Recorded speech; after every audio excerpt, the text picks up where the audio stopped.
Hello everyone and welcome back to the channel. Today I'm going to show you how I fix 95% of all medial knee pain, frequently even when mild to moderate meniscus tears and structural changes are present in the joint. Let's start with the basic fact that trigger points frequently radiate symptoms across joint lines, into bony attachment points, and even inside local joint structures. In this case, vastus medialis anchors not just into the patella, but also into the medial condyle of the tibia using the medial patellar retinaculum right over in this region here. What's really interesting is that this attachment site is also one of the main areas where medial meniscus dysfunction sends pain. So the question is, if a patient comes in with a low-grade medial meniscus tear along with medial knee pain, is the meniscus the cause of the current functional living symptoms? In my experience, rarely, and there's a 90% chance this patient will leave my office on the very first visit with dramatically reduced pain while fully resolving the dysfunction after just a few sessions. Let's jump right into the process. As always, it's best to perform a short minute or so low-intensity warm-up. Quad muscles are in charge of extending the leg like this, so it could be something as simple as sitting there and extending my knee about 40 times, with the goal of bringing increased blood flow into the quads. Next, we perform the pre-test, which can be any activity that causes mild discomfort around the area. Squatting, bending, and pivoting are three of the most common activities that aggravate the area. But just ask yourself, during what activities do you have pain, and perform one of those. Once we experience this discomfort, we rate it from 0 to 10, and remember this number as we will compare it during our retest to see if our treatment was effective. Now it's time to map and mark our trigger points with a surgical marker, making it easy to find them during our follow-up sessions. The vastus medialis tends to form 2 large primary trigger points and 2 to 3 smaller secondary trigger points when the injury is more severe or chronic. The first primary one is about 3 to 4 inches up the medial thigh in this region, right about here. And the second one is about 3 to 5 inches further up the track of the medial thigh. Let me show you how I scout, find, and mark these trigger points.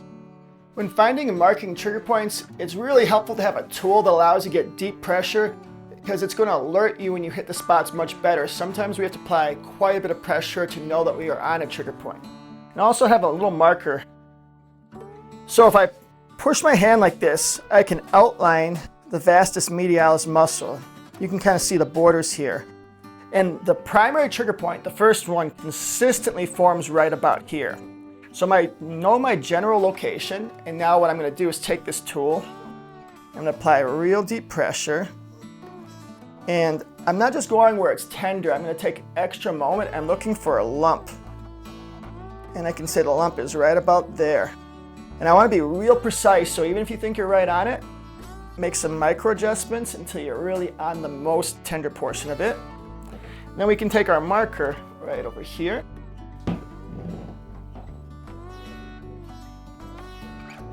Put a little dot just like that. One thing you might notice when you push on this trigger point or the other primary trigger point further up the track is that you push there and all of a sudden it accentuates the discomfort you feel right around the meniscus over here. If this happens, it's a great sign as this trigger point frequently mimics those symptoms and we know we have one of the primary causes of the pain. If it doesn't, we're still on the right track, as usually releasing these two in combination will take care of most of that pain if it's in this region here.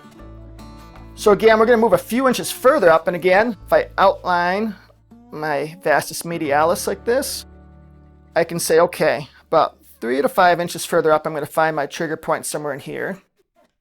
So again, I take my tool, and I'm looking for this lump.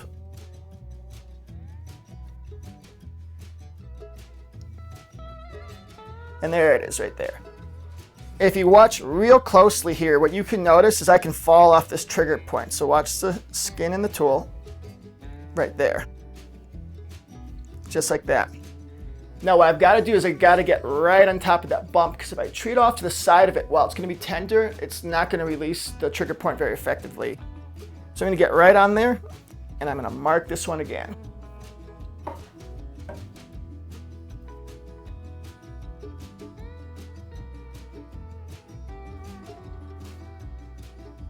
So we have our 2 primary trigger points, and now there may be a couple secondary trigger points in this region. And so these, they tend to be much smaller, and the thing to note about them is if you start by releasing these, but you neglect these, usually they're going to come back. But if you decide, okay, I'm going to really focus on these and I have time to release this, that's the best way to do it. because I always want to be going after my primary ones first and my secondary later on or at the same time, but I never want to go after my secondary before the primary because they just keep coming back. So again, these two first, and if we find anything else in here, we can do those alongside or at a later time once these two are gone. So we're going to take deep pressure again. And I'm just going right around the patella over here. Again, I've got that deep pressure. So it feels really pretty good.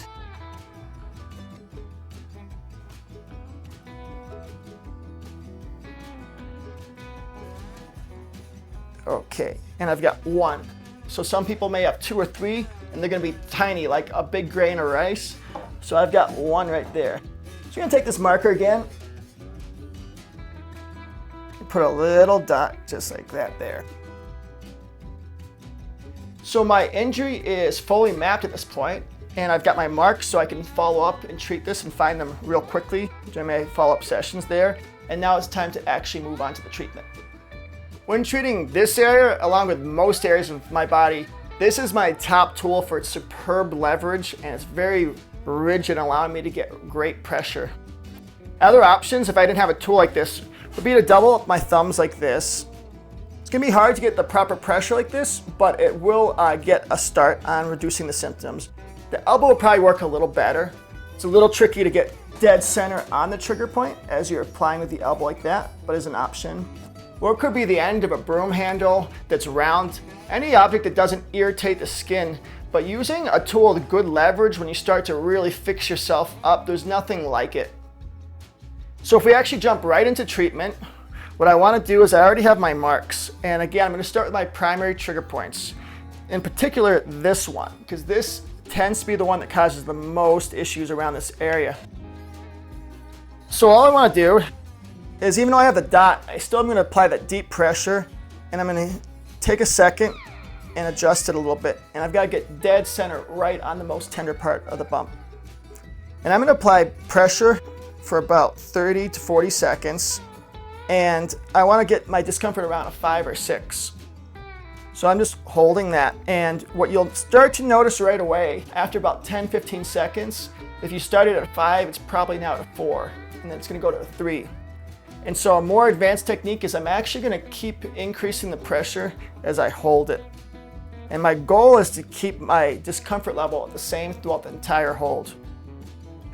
Really important, when I take my pause, don't disconnect from the skin, because then we have to find the trigger point again, and it takes extra time. And if we don't hit the same spot again, instead of getting smaller and smaller each rep, it only gets partially released, and then we're stuck in a situation where maybe we're just managing the pain. So I keep contact with the skin, and I go right into my next rep. And when I start my next rep, even though I'm right on it, again, I'm going to do the micro adjustments till I can really feel that trigger point. And so here I go. And again, if I'm holding my pressure like this, and I don't increase it as I go along, I started around a 5, and I'm already at about a 4. And now I'm about a 3 discomfort. And so by increasing the pressure as I hold and maintaining that 5 or 6 discomfort level, it will release substantially faster. So I'm going to repeat that about a minimum of 4 times for 30 to 40 seconds each.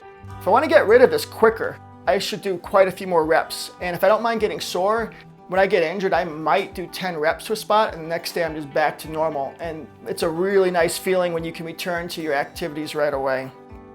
So again, I'm going to do a minimum of 4 reps to each of them, and I could go higher if I'm not getting too sore from the treatment. For the ones over here, real important, I've got to get my angle right. So we're always trying to hit a trigger point at a 90-degree angle, and we're compressing and kind of sandwiching between the pool and a firm structure below the actual muscle, which is the bone in this case. So if I approach this trigger point right here, and I approach it at this angle, even if it's a little tender, I'm not going to be very effective in releasing it. And so I've got to take the tool, got to get on that, and my pressure is going this way now. And instead of pushing with your arms, think about leaning your body weight in like this. So I kind of stabilize, and I'm leaning my body weight in, so my weight is actually doing the work and my arms are doing very little. As you start to practice this, you'll see how fatiguing it can get if your technique is not proper. So again, I would do the same thing, and I'd see how I'm feeling after I do all my reps there.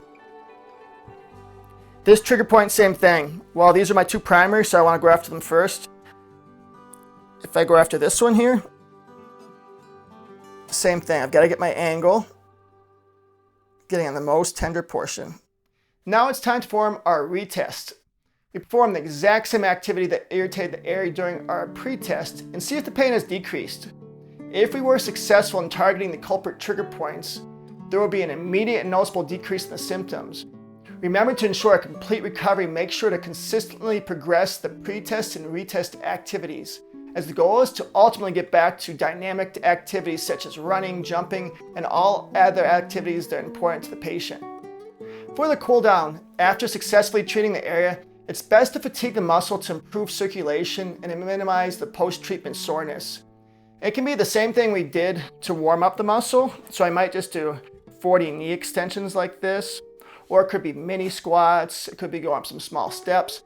Anything that brings circulation into the area is sufficient for this part of the activity. We also want to address the underlying cause that led to the injury and strengthen the hip and the lower extremity if needed. Weakness in the hip abductors, compensatory movements during functional activities, sporting accidents are three of the main causes I see at my clinic. I will be doing several videos on these topics in the near future. We are at that time, and I'd like to thank you again for tuning in. Please like, join, and subscribe to receive updates as new content is released and to support the growth of this channel. Again, thanks for joining me, and until next time, take care.